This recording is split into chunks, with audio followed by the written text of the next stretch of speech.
anything without offending. So now my mouth is in the jailhouse with cases pending. First Amendment, you replaced it, rigged it, dumbed it down. It's not an option. Some of it I understand. Took power from me. SMT Nation, let me tell you a little bit about our partner, Mint Mobile. You guys know the Fox. You've seen the commercials. You know what they're about. They're about great value, giving you excellent customer care, and helping you save money. So what exactly can you do with Mint Mobile service? Well, for one thing, it enables you to be able to save a lot of money. I mean, typically people save bunches of dough, and it really is a great value.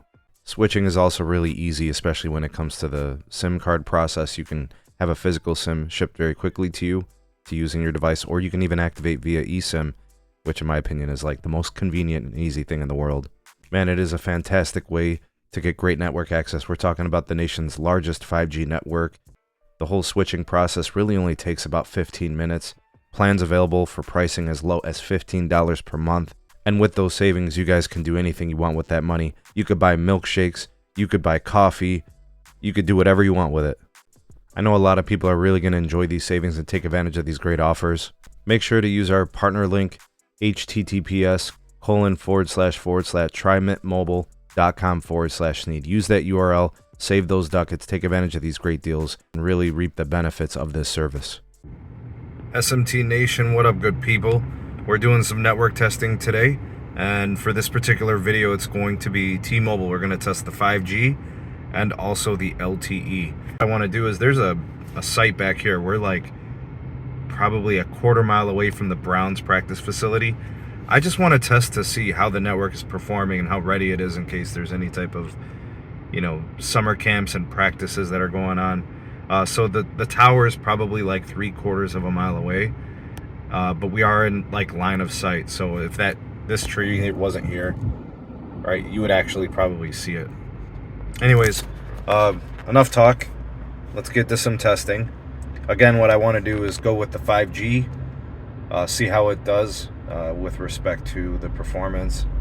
And then we're also going to do LTE, because you can't forget about LTE. A lot of folks still on LTE phones, iPhone 11s and older, and people with Galaxies maybe, they're a little bit older, long in the tooth, still on LTE. And of course the 5G is, most of the time it's still a NSA connection, so it relies on LTE for its network ops.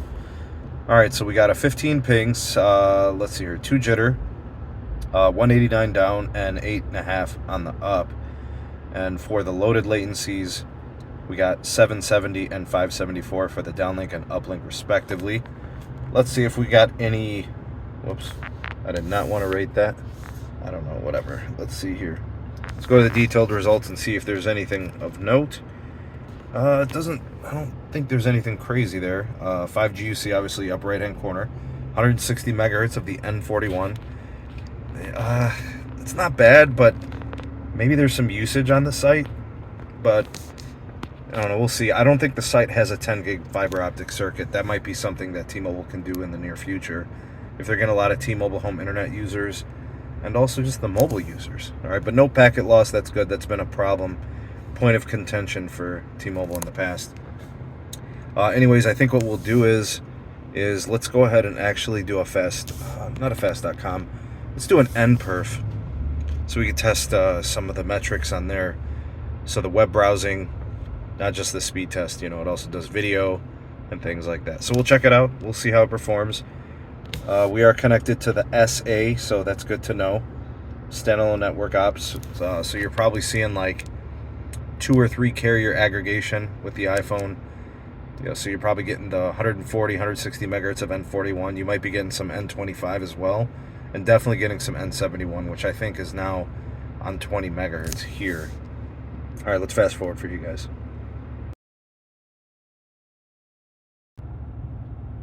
All right, folks, here is our results.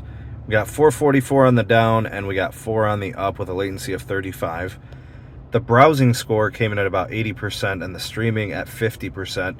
We had trouble with 1080p, the test timed out, and the 720p I think scored pretty low in the 60s or 70s. All right, so that gives us a pretty low score of 77,865.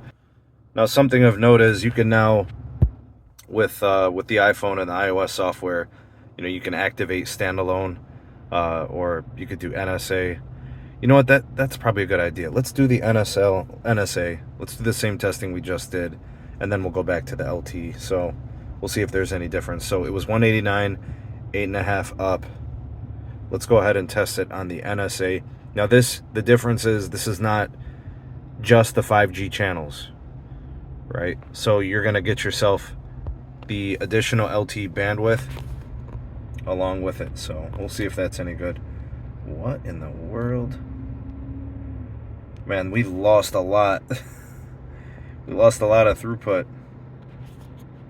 That's interesting. 20 down, 14, 15, 16 up. Well, the uplink really improved, but the downlink, I don't see 5G UC there. So this is probably just on N71 here. 20 down and 20 up, 19 ping, 2 jitter, 2200 downlink latency, 303 uplink latency. Wow. Was not expecting that. I don't see any packet loss. That's good. Okay. All right, now we got 5G UC. Let's jump back to that. All right, because maybe because we changed the connection. This one should be much better. I don't think we had N41 on the last test. Okay, 14 ping, 4 jitter. Yeah, we got more throughput now. Much better. You guys could see how sometimes the NSA is better than the SA. So I guess it depends on the situation, depends on the tower configurations. I don't know. I personally believe the NSA is a better connection. Reliability, less problems, stuff like that. I say NSA better than SA for now. 466 down and 31 on the up. 14 ping, 4 jitter, 521, 204 on the loaded latencies. Much better. Let's double check. See if there's any packet loss. Nope, looks good to me. Good stuff. Much better test. All right, let's go ahead and switch over. You see the test there for NPerf on the SA. Let's test it again on the NSA, and I think it's going to be a lot better this time around. I'll fast forward it for you guys here.